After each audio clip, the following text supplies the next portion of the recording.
அனைவருக்கும் வணக்கம். இந்தியா என்ற குழந்தையை முதலாக கையில் ஏந்தியவர்தான் பண்டிட் ஜவஹர்லால் நேரு. அவரின் புரட்சி மிகுந்த சிந்தனை வரிகள். இந்த உலகம் அழகும் சாகசமும் நிறைந்த அற்புதமான உலகம். நமது கண்களை திறந்தால் மட்டுமே அவற்றை நாம் காண முடியும். உலக வரலாற்றை படிப்பதை விட உலகில் வரலாறு படைப்பதே இனிமை. நல்ல வாழ்க்கை என்பது கடுமையான உழைப்பின் பின்னால் மறைந்திருக்கிறது.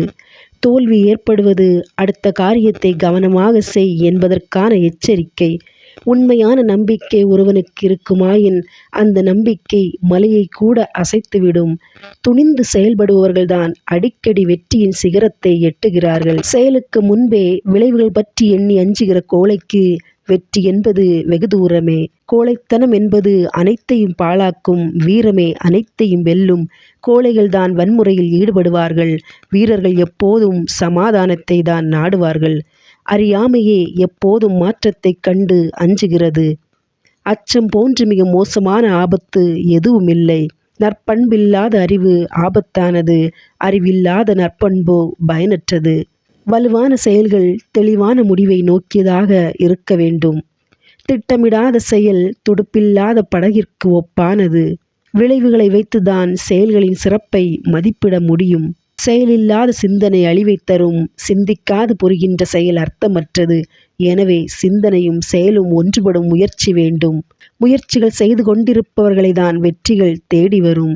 நம்முடைய முக்கிய குறைபாடு என்னவென்றால், நாம் காரியங்களை செய்வதற்கு பதிலாக அவற்றை பற்றி எப்போதும் பேசிக்கொண்டே இருக்கிறோம் என்பதுதான்.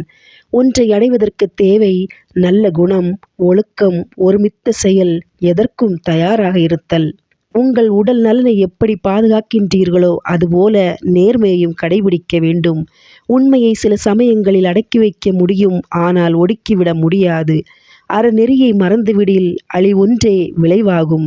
கழிந்ததை கணக்கெடுத்து கொண்டே இருந்தால் இருப்பதும் காணாமல் தொலைந்துவிடும். சொல்லும் செயலும் பொருந்தி வாழ்கின்ற மனிதனே உலகத்தில் மகிழ்ச்சியாக வாழ்கிற மனிதனாவான். என்ன சொல்கிறாய் என்பது முக்கியமல்ல, என்ன செய்கிறாய் என்பதுதான் முக்கியம். அடக்கம் நல்லதுதான், ஆனால் அது அடிமைத்தனமாக இருக்கக்கூடாது. ஒரு நாட்டின் உண்மையான வலிமை அதன் மக்களின் கட்டுப்பாடு நிறைந்த உழைக்கும் ஆற்றலிலே காணப்படுகிறது. கடுமையான உழைப்பே நமக்கு செல்வத்தை தரும், நமது வறுமையை ஒழிக்கும். எனவே நாம் அனைவரும் பாடுபட்டு உழைக்க வேண்டும். நன்றி, வணக்கம்.